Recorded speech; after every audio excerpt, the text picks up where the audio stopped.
Match ಬಿಟ್ಟ ಜೈಸ್ವಾಲ್. ಕ್ರಿಕೆಟ್ನಲ್ಲಿ Kannada ಕಾಮೆಂಟ್ರಿಯನ್ನು ಕೇಳಬೇಕಾದ್ರೆ normally commentator ಆಗಿರುವಂಥ ಶ್ರೀನಿವಾಸ್ ಮೂರ್ತಿ ಅಲಿಯಾಸ್ ಜಾನಿ ಅವರು ಯಾವಾಗಲೂ ಒಂದು ಮಾತನ್ನು ಹೇಳ್ತಿರ್ತಾರೆ, ಕ್ಯಾಚ್ ಬಿಟ್ರಾ ಇಲ್ಲ ಮ್ಯಾಚ್ ಬಿಟ್ರಾ ಅಂತ. ಭಾರತ ವರ್ಸಸ್ ಇಂಗ್ಲೆಂಡ್ ನಡುವಿನ ಫಸ್ಟ್ ಮ್ಯಾಚ್ ಸೋಲಿಗೆ ಭಾರತ ಫೀಲ್ಡಿಂಗ್ ಫೇಲ್ಯೂರೇ ಕಾರಣ ಅನ್ನೋದನ್ನು ಇಲ್ಲಿ ಬಿಡಿಸಿ ಹೇಳಬೇಕಿಲ್ಲ.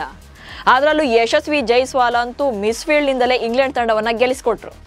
ಅಷ್ಟಕ್ಕೂ ಜೈಸ್ವಾಲ್ ಬಿಟ್ಟ ಕ್ಯಾಚ್ಗಳೆಷ್ಟು, ಆ ಬಳಿಕ ಅವರು ಗಳಿಸಿದಂಥ ರನ್ ಎಷ್ಟು, ಬ್ಯಾಟಿಂಗ್ ಮತ್ತು ಬೌಲಿಂಗ್ ಅಷ್ಟೇ ಅಲ್ಲದೆ ಫೀಲ್ಡಿಂಗ್ ಎಷ್ಟು ಇಂಪಾರ್ಟೆಂಟ್ ಆಗುತ್ತೆ ಒಂದು ಪಂದ್ಯದ ಸೋಲು ಗೆಲುವಿಗೆ, ಈ ಬಗ್ಗೆ ಮಾಹಿತಿಯನ್ನು ಕೊಡ್ತೇನೆ. ನಾನು ಶಾಂತ. ನೀವು ಸುದ್ದಿಯಾನದ ಸಬ್ಸ್ಕ್ರೈಬರ್ ಆಗೋದಕ್ಕೆ ಮರಿಬೇಡಿ.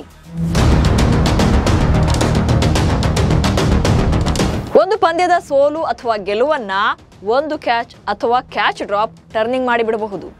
ಗೆಲ್ಲೋ ಸ್ಟೇಜ್ನಲ್ಲಿದ್ದವರು ಸೋಲ್ತಾರೆ, ಸೋಲ್ಬೇಕಿದ್ದವರು ಗೆದ್ದು ಬಿಡ್ತಾರೆ. ಅದರಲ್ಲೂ ಟೆಸ್ಟ್ ಮ್ಯಾಚ್ ಅಂತ ಬಂದಾಗ ಫೀಲ್ಡಿಂಗ್ಗೆ ಮೋರ್ ಇಂಪಾರ್ಟೆಂಟ್. ಈ ಸಲ ಟೀಮ್ ಇಂಡಿಯಾ ಇಂಗ್ಲೆಂಡ್ ವಿರುದ್ಧ 5 ಶತಕ ಬಾರಿಸಿತ್ತು. ಬೌಲಿಂಗ್ ಕೂಡ ಚೆನ್ನಾಗೇ ಇತ್ತು. ಬಟ್ ಸೋಲೋಕೆ ಕಾರಣವೇ ಕಳಪೆ ಫೀಲ್ಡಿಂಗ್. ಜೈಸ್ವಾಲ್ ಅಂತೂ 4 ಕ್ಯಾಚ್ಗಳನ್ನು ಬಿಟ್ಟು ಪಂದ್ಯವನ್ನು ಕೂಡ ದಾನ ಮಾಡಿದಂತೆಯೇ ಇತ್ತು. ಇಡೀ ಟೆಸ್ಟ್ ಪಂದ್ಯದಲ್ಲಿ 8 ಕ್ಯಾಚ್ ಬಿಟ್ಟ ಭಾರತ. ಇಂಗ್ಲೆಂಡ್ ವಿರುದ್ಧದ ಮೊದಲ ಟೆಸ್ಟ್ ಪಂದ್ಯದಲ್ಲಿ ಭಾರತ ಸಾಕಷ್ಟು ಕ್ಯಾಚಿಂಗ್ ಆಪರ್ಚುನಿಟಿಗಳನ್ನು ಮಿಸ್ ಮಾಡಿದ್ರು. ಎರಡನೇ ಇನ್ನಿಂಗ್ಸ್ನಲ್ಲಿ ಭಾರತ ನೀಡಿದಂಥ 371 ರನ್ಗಳ ಗುರಿಯನ್ನ ಇಂಗ್ಲೆಂಡ್ ಪರ ಬೆನ್ ಡಕೆಟ್ ಅವರ ಅಮೋಘ 149 ರನ್, ಜೋ ರೂಟ್ ಅವರ ನಾಟ್ಔಟ್ 53 ರನ್, ಹಾಗೆ ಜೇಮಿ ಸ್ಮಿತ್ ಅವರ ಭರ್ಜರಿ 44 ರನ್ಗಳ ಅಜೇಯ ಇನ್ನಿಂಗ್ಸ್ನಿಂದಾಗಿ ಗೆದ್ದು ಬೀಗಿದ್ರು. ಇಡೀ ಟೆಸ್ಟ್ ಪಂದ್ಯದಲ್ಲಿ ಭಾರತ 8 ಕ್ಯಾಚಿಂಗ್ ಅವಕಾಶಗಳನ್ನು ಕೈಚೆಲ್ಲಿದೆ. ಇದು ಇಂಗ್ಲೆಂಡ್ ತಂಡಕ್ಕೆ ನಿಜಕ್ಕೂ ಕೂಡ ವರದಾನವಾಯಿತು. ಈ 8 ಕ್ಯಾಚ್ಗಳು ಮಿಸ್ ಆಗಿದ್ದರ ಪರಿಣಾಮ ಭಾರತಕ್ಕೆ 250ಕ್ಕೂ ಹೆಚ್ಚು ರನ್ಗಳು ಹೆಚ್ಚುವರಿಯಾದವು. ಹಾಗಾದರೆ ಯಾರೆಲ್ಲ ಕ್ಯಾಚ್ಗಳನ್ನ ಡ್ರಾಪ್ ಮಾಡಿದ್ರು, ಆ ಟೈಮಲ್ಲಿ ಅವರ ಸ್ಕೋರ್ ಎಷ್ಟಿತ್ತು, ಜೀವದಾನ ಸಿಕ್ಕ ಮೇಲೆ ಆಂಗ್ಲ ಬ್ಯಾಟರ್ಗಳು ಎಷ್ಟು ರನ್ಗಳನ್ನ ಬಾರಿಸಿದ್ರು, ಈ ಬಗ್ಗೆ ಡೀಟೇಲ್ಡ್ ಆಗಿ ಹೇಳ್ತೇನೆ ನೋಡಿ. ಯಶಸ್ವಿ ಜೈಸ್ವಾಲ್ ಮೊದಲನೇ ಇನ್ನಿಂಗ್ಸ್ನ 5ನೇ ಓವರ್ನಲ್ಲಿ 11 ರನ್ ಗಳಿಸಿದ್ದಂಥ ಬೆನ್ ಡಕೆಟ್ ಅವರ ಕ್ಯಾಚ್ ಅನ್ನ ಮಿಸ್ ಮಾಡ್ತಾರೆ. ಸೊ ಅಲ್ಲಿಗೆ ಜೀವದಾನ ಕೊಟ್ಟರು.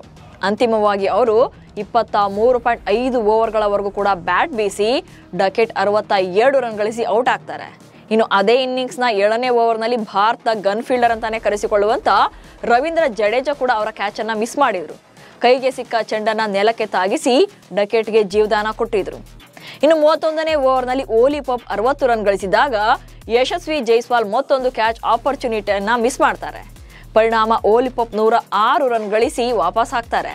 ಇನ್ನು 72ನೇ ಓವರ್ನಲ್ಲಿ 46 ರನ್ ಗಳಿಸಿದ್ದ ಹ್ಯಾರಿ ಬ್ರೂಕ್ ಅವರನ್ನ ಪಂತ್ಗೆ ಔಟ್ ಮಾಡೋಕೆ ಅವಕಾಶ ಇತ್ತು. ಅಲ್ಲದೆ ಬ್ರೂಕ್ 82 ರನ್ ಗಳಿಸಿದಾಗ ಜೈಸ್ವಾಲ್ ಮತ್ತೊಂದು ಜೀವದಾನ ಕೊಡ್ತಾರೆ. ಅಂತಿಮವಾಗಿ ಕ್ಯಾಚ್ ಬಿಟ್ಟ ಪರಿಣಾಮ 99 ರನ್ ಗಳಿಸಿ ಬ್ರೂಕ್ ಔಟ್ ಆದರು. ಇನ್ನು 72ನೇ ಓವರ್ನಲ್ಲಿ ಕೇವಲ 19 ರನ್ಗಳಿದ್ದಾಗ ಜೇಮಿ ಸ್ಮಿತ್ ಅವರ ಕ್ಯಾಚ್ ಅನ್ನ ಕೈ ಚೆಲ್ಲೋ ಮೂಲಕ ಸಾಯಿ ಸುದರ್ಶನ್ ಕೂಡ ಮಿಸ್ ಫೀಲ್ಡ್ ಲಿಸ್ಟ್ಗೆ ಸೇರ್ಕೊಳ್ತಾರೆ. ಪರಿಣಾಮ ಸ್ಮಿತ್ 40 ರನ್ ಗಳಿಸಿ ಔಟ್ ಆಗ್ತಾರೆ. ಇನ್ನು 2ನೇ ಇನ್ನಿಂಗ್ಸ್ನಲ್ಲೂ ಕೂಡ ಇದೇ ಕತೆ. ಈ ಸಲ ಜಸ್ಪ್ರೀತ್ ಬುಮ್ರಾ ತಮ್ಮದೇ ಬೌಲಿಂಗ್ನಲ್ಲಿ ಜಾಕ್ ರಾಲಿ 38 ರನ್ ಗಳಿಸಿದ್ದಾಗ ಸಿಕ್ಕ ಕ್ಯಾಚ್ ಅನ್ನು ಹಿಡಿಯೋಕೆ ವಿಫಲರಾಗ್ತಾರೆ. ಪರಿಣಾಮ ಕ್ರಾಲಿ 65 ರನ್ಗಳನ್ನು ಬಾರಿಸ್ತಾರೆ. ಇನ್ನು 39ನೇ ಓವರ್ನಲ್ಲಿ ಡಕೆಟ್ ಅವರ ಕ್ಯಾಚ್ ಅನ್ನ ಕೈ ಚೆಲ್ಲೋ ಮೂಲಕ ಜೈಸ್ವಾಲ್ ದಾಖಲೆಯ 4ನೇ ಅವಕಾಶವನ್ನ ಕೈ ಚೆಲ್ಲಿದ್ರು. ಪರಿಣಾಮ ಡಕೆಟ್ 149 ರನ್ಗಳೊಂದಿಗೆ ಡ್ರೆಸ್ಸಿಂಗ್ ಕೋಣೆಗೆ ವಾಪಸ್ ಆಗ್ತಾರೆ. ಸೊ ಅಲ್ಲಿಗೆ ಭಾರತ ಪರ ಜೈಸ್ವಾಲ್ 4 ಸಲ ಕ್ಯಾಚ್ಗಳನ್ನು ಮಿಸ್ ಮಾಡಿದ್ರೆ ಉಳಿದವರಿಂದಲೂ ಕೂಡ ಮಿಸ್ ಫೀಲ್ಡ್ ಆಗಿದೆ.